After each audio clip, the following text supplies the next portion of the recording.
Thank you. The next is Mr. Beeran.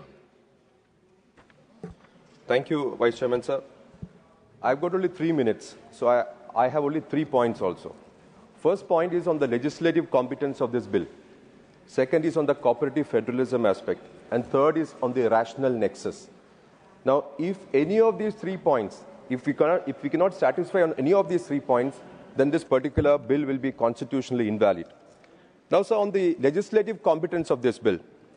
Now, Section 7 of the bill says, the cess shall be levied for the purpose of meeting expenditure for public health.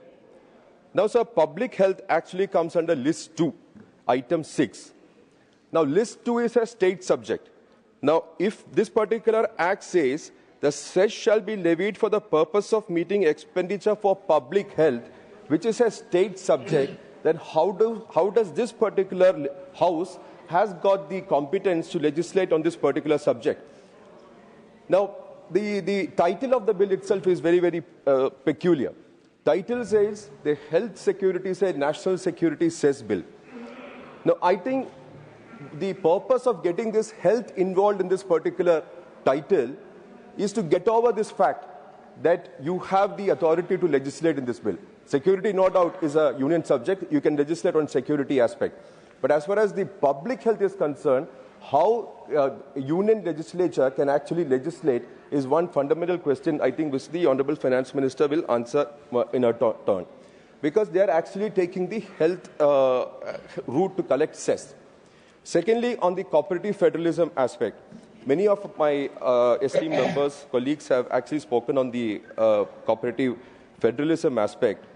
Now, this is actually, again, targeting on the public health, which is a state subject, but yet denies the states their share of the revenue and collected to address it. Now, they are titling this under Article 270 as a cess. If it is a cess, they don't have to give the shares to the state government. So they are pocketing the entire thing.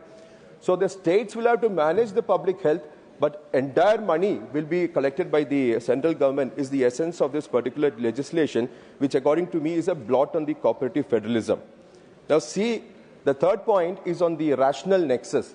If the objective of the act doesn't have any rational nexus to what it is, for what it is created, then again there will be a problem for the constitutionality of the act.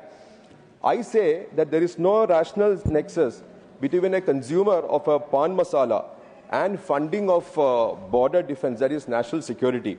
It appears to be a mere constitutional vehicle to escape the desirable pool of taxes. Now, assuming that this particular legislation is in fact constitutional, then I've got one or two arguments to make. One is this levy is decoupled from economic activity.